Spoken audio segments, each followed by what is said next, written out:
Hello and welcome to this week's show of Whether or Not. I'm your host, Stuart Dougherty, joined by our forecaster for this week's show, Michael Jablonski. Well, MJ, it's been a relatively warm and dry week. Will it continue into the weekend during the football game against Michigan? Well, Stuart, the warm weather isn't over just yet for Pennsylvania, but the dry weather won't be here to stay for the weekend. There will be some sun mixed in with that rain, though. Of course, I'll have the full details for you in my upcoming forecast. Sounds great, MJ, but before we get to the forecast, we first have to have nature in the news. This week, I'll be talking about this week being Winter Weather Awareness Week here in Pennsylvania, as well as a new way to bring awareness to climate change. How about you, MJ? For my Nature in the News stories, I'll be talking about a recent ocean discovery made, as well as a look into the effects of daylight saving time. We also have a feature from our very own Jimmy Wendolek, who will be talking about winter weather. But first, here's nature in the news.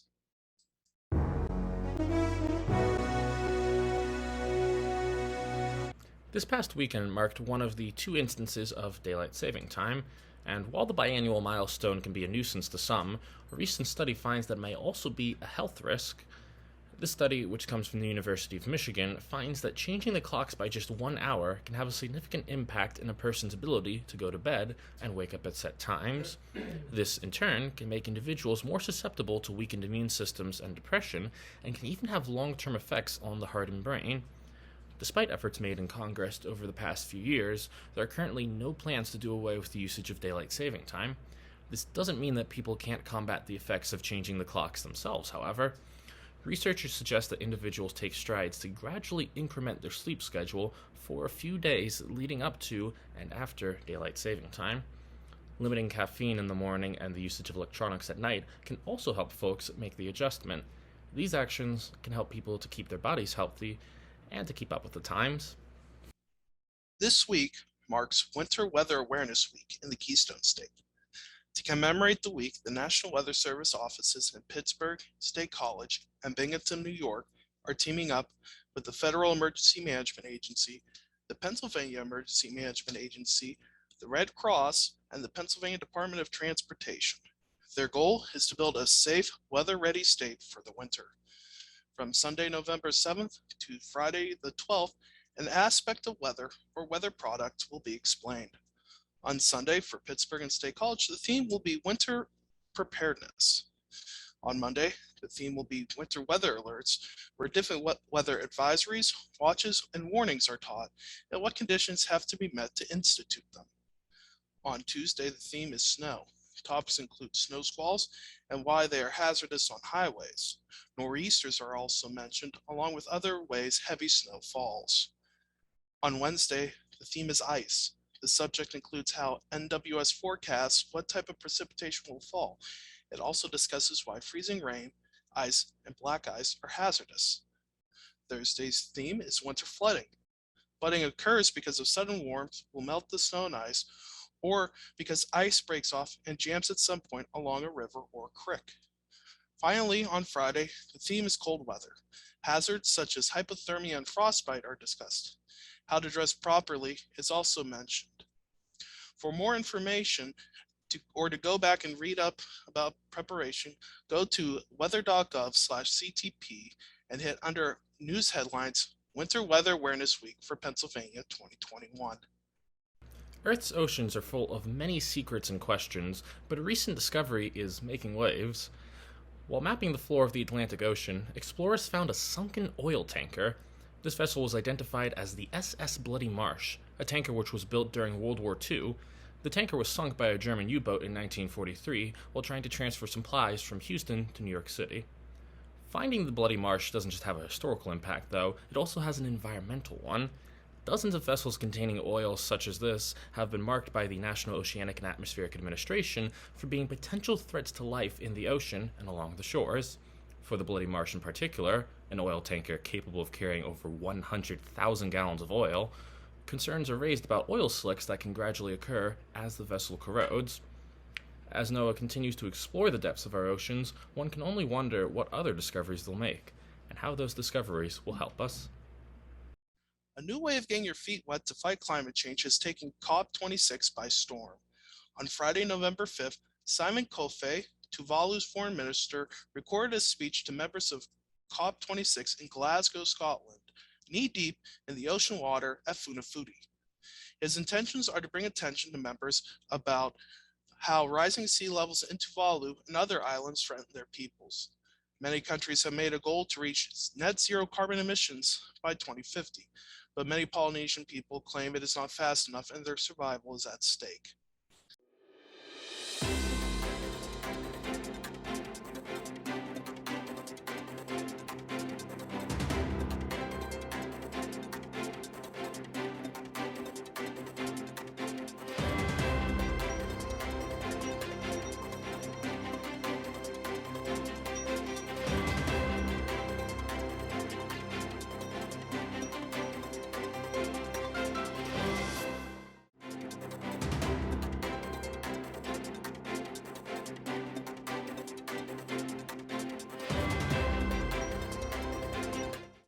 Hello, student meteorologist Michael Jablonski here with the Central PA forecast. A slew of showers expected for the Commonwealth with perhaps a surprise in store. But first we go to the expected weather, which is an abundance of precipitation for Friday. You see it affecting the western half of the state early on Friday morning, where the central and eastern parts of the state will start to see rain Friday afternoon and lasting until Friday evening. But as the showers move out of the state on Friday, we'll see more precipitation affecting the state on Saturday, although this will be much lighter than what we'll get on Friday. In fact, the central and southeastern parts of the state may only see a light drizzle, if anything at all, whereas the northern and western parts of the state could not only see some strong rain, but some mixed precipitation if the temperatures get low enough.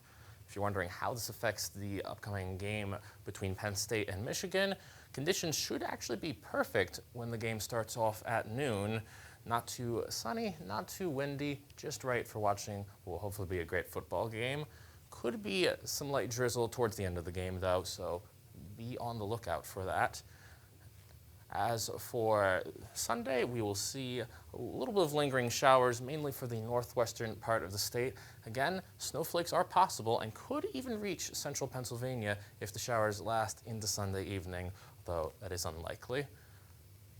Looking at the day-to-day conditions, for Friday we'll have a high of 55 degrees, and again, largely some light showers in the morning, otherwise sun and clouds throughout the day, and the skies will actually clear up for Friday night, allowing us to get to a low of 37 degrees, so it should be a calm and lovely night to be out. For Saturday, we'll have a high of 43 degrees. Again, possible sun showers early in the morning and towards the late afternoon, otherwise a strong breeze and partly cloudy skies, if anything. And for Saturday night, we'll have a low of 32 degrees, so finally hitting the freezing point, and partly cloudy skies. Again, beautiful night to be out and about. And for Sunday, we'll have a high of 43 degrees. Possibility for mixed precip. This will more apply to the northwestern portions of the state than central PA, but there is the possibility that it will happen. Again, shouldn't be a large effect, at least not yet. But that will do it for the central PA forecast. Now here is Jimmy Wendolek with a feature on winter weather folklore. With each passing day, we inch closer and closer to the start of winter and the start of winter weather. The northeastern United States is known for major snow and ice storms, bone-chilling temperatures, and bitter winds, but not every winter is created equal. Some are much harsher than others, which leads many to ask just how severe the upcoming winter will be. Long-range forecasting is very difficult, so some turn to Mother Nature and weather folklore for a glimpse into the future. Persimmons are a soft orange fruit that is commonly made into delicious tasting jams, pies, and puddings, but some believe it is also an amateur meteorologist. According to folklore, if you cut open a persimmon seed and look at the shape inside, it can forecast the upcoming winter. If we got a knife, it would mean cutting winds, so it would be really cold. If we got a spoon, that meant they were going to be shoveling a lot of snow. If we got a fork, it meant it's going to be a mild winter. Sadly, this technique does not have a great track record when it comes to forecasting. While more successful than other folklore, you have better odds flipping a coin than listening to the fruit when it comes to winter weather. So my grandma told me about these caterpillars, and the more color that's on their back, the worse the winter is going to be. So I always look at caterpillars, their backs, whenever it's getting to this time of the year. Those caterpillars are woolly bears, and they are the subject of one of the most popular winter weather folklores. So popular that some towns even have festivals named after the insects. Legend states that the amount of black coloring on their backs correlates with the severity of the upcoming winter. The longer the black bands, the colder and snowier the winter will be, but if the back of the caterpillar is mostly reddish brown, the winter will be much milder. Additionally, the position of the darkest bands indicates what part of winter will be the coldest. If the head is dark, the beginning of winter will be the harshest, but if the tail is darkest, expect a rough end to the season. This multi-part folklore seems like a fun predictor, but sadly the science doesn't add up. The colors of the woolly bears are based on their age, species, and feeding habits, not the future weather. The width of the black banding actually shows the quality of the last growing season. The better the growing season, the bigger the insect and the narrower the red and orange bands are. Additionally, as the caterpillars age, they shed their skin, and each new skin is less black than the one before, further proving that the colors have more to do with the past than the future. During the fall, acorns cover the ground, but does that show us how much snow will be on the ground in just a couple months? The acorns falling from the treetops in autumn mimics snow falling on a cold winter's day. Another folklore states years with above average acorns will mean a year with above average snow, but it's a bit more complicated than that. The amount of acorns produced by a tree is based on the species, age, and health of the tree. Additionally, science tells us that every few years, a tree will have a mast year, where they produce an abundance of nuts. Mast years happen erratically and are based on past weather and the health of the tree, and have nothing to do with future snowfall. These are just a few examples of winter weather folklore. Others include increased squirrel activity, meaning increased odds for a snowy season, thicker corn husks, meaning you should buy a thicker jacket, and my new personal favorite, where one day in October determines the weather for the rest of the season. Cloudy conditions on October 9th, like we saw this year, means a mild winter is coming, but beware a bright and sunny day, as that means cold and snow are on their way. The exact origin of weather lore isn't known, but it's believed to have originated with ancient navigators and became more popular with farmers in modern times. Wherever it began, folklore is a fun, exciting, and sometimes slightly confusing approach to predicting the weather, and maybe one day we'll find one with 100% accuracy. Reporting for Weather or Not, I'm Jimmy Wendolek.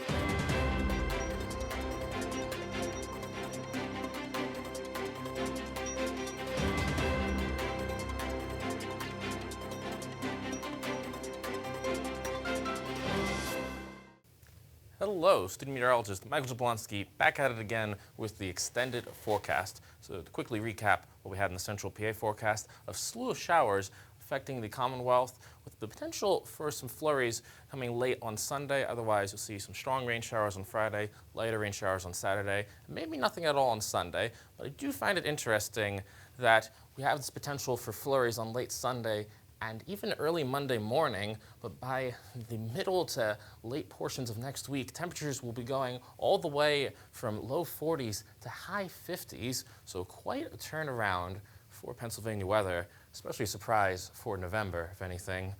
Could see some potential rain towards the end of next week. That'll be something to keep an eye on, of course, but in the meantime, that will do it for your extended PA forecast. And now here is your Whiz Quiz answer. Thanks, MJ. And now for the Weather Whiz Quiz question. Where do a majority of winter weather-related deaths occur? A, at home. B, highways. C, sidewalks and driveways. D, an open field. And the correct answer is B, highways. And I think the interesting part here is that you don't need to be traveling in a massive nor'easter to be affected by winter weather. Just a little black ice can be a danger if you're not careful. Yeah, it's important for drivers to drive more slowly and cautiously during the winter. The important emotion to have is calmness. Well, that's all we have for this week's episode of Whether or Not. Until next time, I'm Stuart. And I'm MJ. Have a great weekend.